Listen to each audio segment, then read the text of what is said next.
Assalamualaikum warahmatullahi wabarakatuh. Alhamdulillah wa syukurillah la haula wala quwata illa billah. Salam jumpa pada channel Kalkulator Haram 62. Pada pagi hari ini atau pada hari ini kami akan mempersembahkan kisi-kisi soal prakarya kelas 7 aspek kerajinan yang nantinya akan dipakai memperkirakan soal-soal yang akan keluar pada PAS atau penilaian akhir sekolah. Selamat mengikuti. Pada indikator yang pertama, siswa dapat menyebutkan pengertian serat. Serat adalah suatu material yang perbandingan panjang dan lebarnya sangat besar dan molekul penyusunannya terorientasi terutama ke arah panjang. Indikator yang kedua menentukan negara yang pertama kali mengolah serat alam berupa serat sutra. Negara yang pertama mengolah serat sutra yaitu negara Cina. Indikator yang ketiga menyebutkan jenis bahan serat alam, yaitu serat tumbuh-tumbuhan, serat hewan, dan serat mineral. Kemudian yang keempat menyebutkan klasifikasi serat alam dari tumbuh-tumbuhan. Yang pertama adalah serat dari biji, yang kedua serat dari batang, yang ketiga serat dari daun, dan yang keempat serat yang berasal dari buah.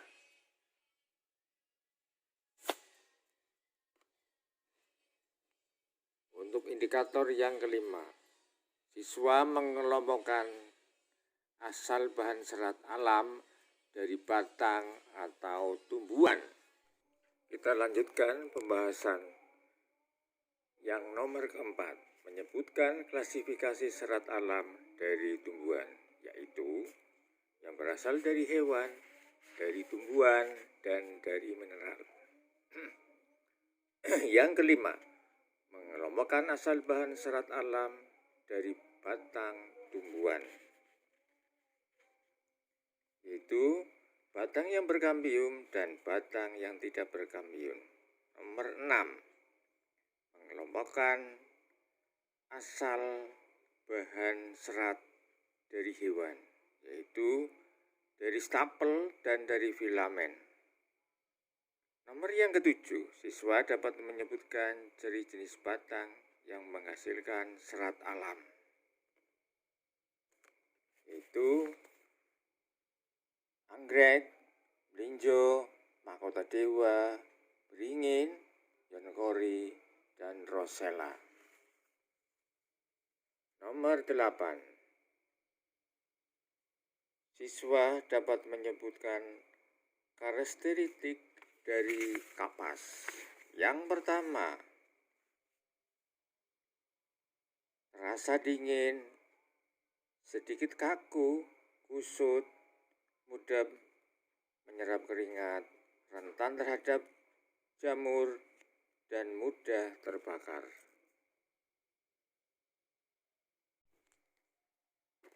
Kita melanjutkan pembahasan yang ke-9. Siswa dapat menyebutkan karakteristik dari serat sutra, yaitu berkilau, bagus, lembut, tidak mudah kusut, daya serapnya tinggi, tidak mudah berjamur, berkekuatan tinggi, tahan terhadap sinar matahari. Nomor 10, siswa dapat menyebutkan langkah pertama proses pengolahan bahan serat, yaitu pemintalan benang. Nomor 11, siswa dapat menyebutkan dari proses pencelupan warna pengolahan bahan serat, Tujuan nomor 11 ini yaitu untuk memperoleh warna yang kuat. Nomor 12, siswa dapat menyebutkan 4 langkah pengolahan bahan serat. Pengolahan bahan serat mempunyai 4 langkah. Yang pertama, pemintalan benang. Nomor 2, penggulungan benang. Nomor 3, pencelupan warna. Nomor 4, penenuman benang menjadi kain. Kita lanjutkan untuk pembahasan nomor yang 15, yaitu siswa dapat menentukan salah satu prinsip perancangan benda kerajinan sesuai dengan fakta yang disampaikan. Untuk nomor yang 15 ini kita mengambil yaitu unity. Suatu benda dikatakan estetis harus merupakan kesatuan perpaduan dari unsur-unsur berpadu pada kerumitan seperti saling bertentangan, berlawanan, dan saling menyeimbangkan. Nomor berikutnya adalah nomor 16. Siswa dapat menyebutkan alat untuk menenun, yaitu alat yang dikatakan pejal dan keluntungan. Nomor berikutnya, nomor 18. Siswa dapat menyebutkan simbolik dari kain batik. Arti dari kain batik secara simbolik ini adalah mengandung unsur kebaikan, unsur doa, dan kemakmuran hidup. Kemudian nomor 19, siswa dapat menyimpulkan gambar tas bahwa itu untuk teknik diapakan, misalnya dianyam atau dicait dan seterusnya.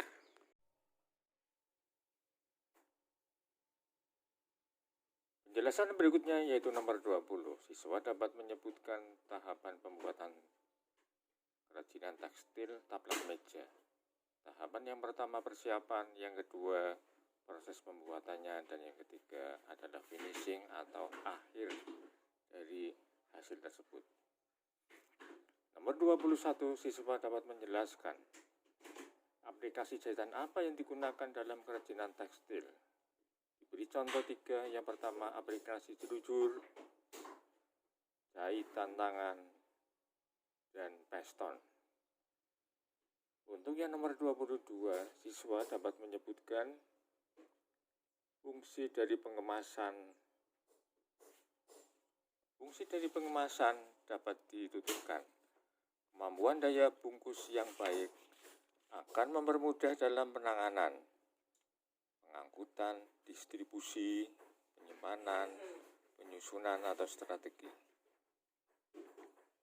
Nomor 23, menyebutkan peralatan yang digunakan untuk memproduksi kerajinan dari bahan serat alam, pelepah pisang, peso, serat, peso, kemudian lem, dan sebagainya. 24. Menjelaskan pengertian limbah.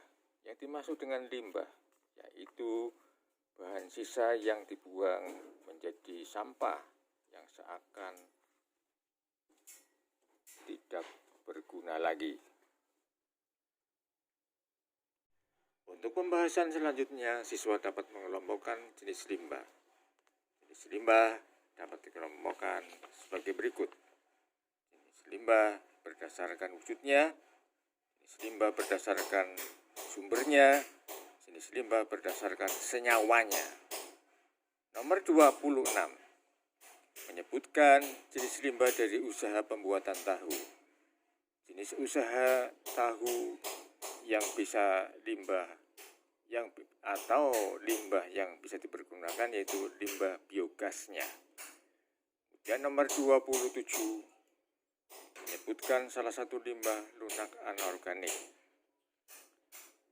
yaitu kotak kemasan, plastik,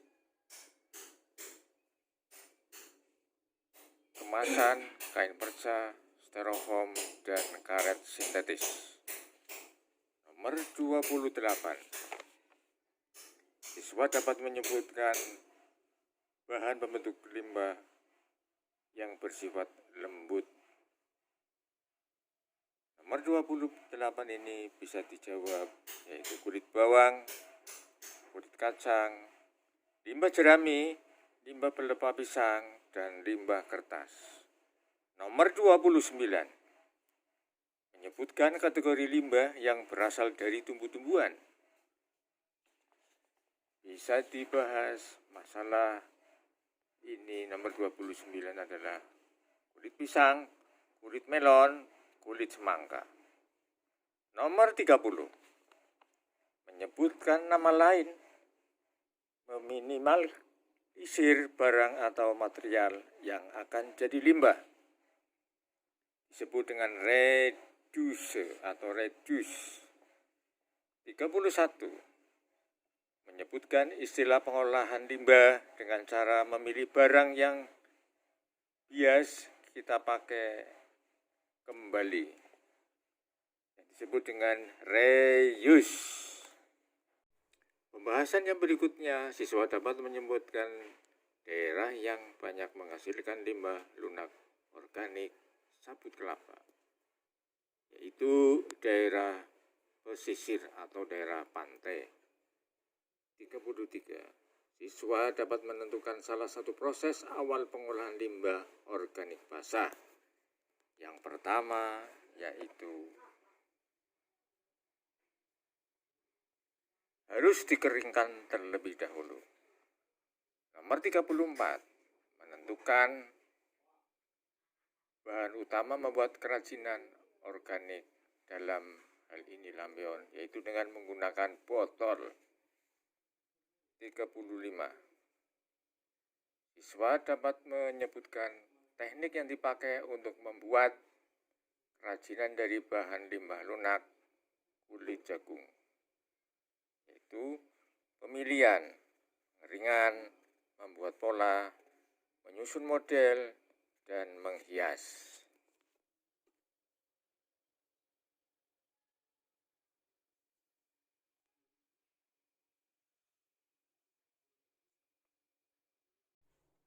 Untuk nomor 35 pembahasannya adalah menyebutkan teknik yang dipakai untuk membuat kerajinan dari bahan limbah lunak kulit jagung.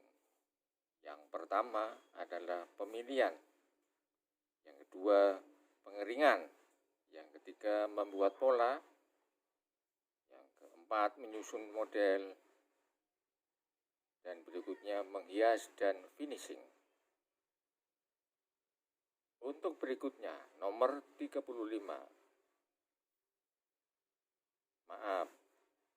Nomor 36. Menyebutkan bahan yang digunakan untuk membuat kerajinan hiasan pohon kelapa, yaitu keset, sapu, alat untuk matlas. 37. Menyebutkan produk yang dihasilkan oleh pelepah pisang. Yang dihasilkan yaitu rompi, lukisan, tempat sisir, sandal, dan lain-lain. 38. Menyebutkan alat yang digunakan untuk membuat kerajinan pelepah pisang, yang untuk menghaluskan, untuk memotong, yaitu cutter, pisau. Kemudian nomor 39. Menyebutkan negara yang memanfaatkan limbah sampah plastik untuk dibuat atap plastik, yaitu India dan Indonesia. Nomor 40. Menyebutkan salah satu hasil kerajinan limbah plastik, yaitu tas, bunga, botol bunga, dan seterusnya. Untuk pembahasan yang berikutnya yaitu nomor 41. Siswa dapat menyebutkan jenis plastik untuk membuat botol plastik dan kontainer dari minuman. Yang dimaksud di sini yaitu plastik PET, polyethylene terephthalate. Yang ke-42, siswa dapat menyebutkan produk kerajinan dari limbah perca. Yang dimaksud nomor 42 yaitu dapat dibuat kalung, tempat pensil, wadah alat jahit. Yang ke-43 dapat menyebutkan tujuan kemasan. Ke-43 ini dapat dijelaskan bahwa tujuan pengemasan adalah untuk melindungi dan mencegah kerusakan terhadap apa yang dijual industri. Di samping kemasan adalah sebagai sarana informasi dan pemasaran yang baik dengan desain kemasan yang kreatif, lebih menarik dan mudah diingat konsumen. Pembahasan yang ke-44, siswa dapat menjelaskan penggolongan limbah berdasarkan wujudnya. Berdasarkan wujudnya, limbah dapat dibagi limbah gas, limbah cair, limbah padat.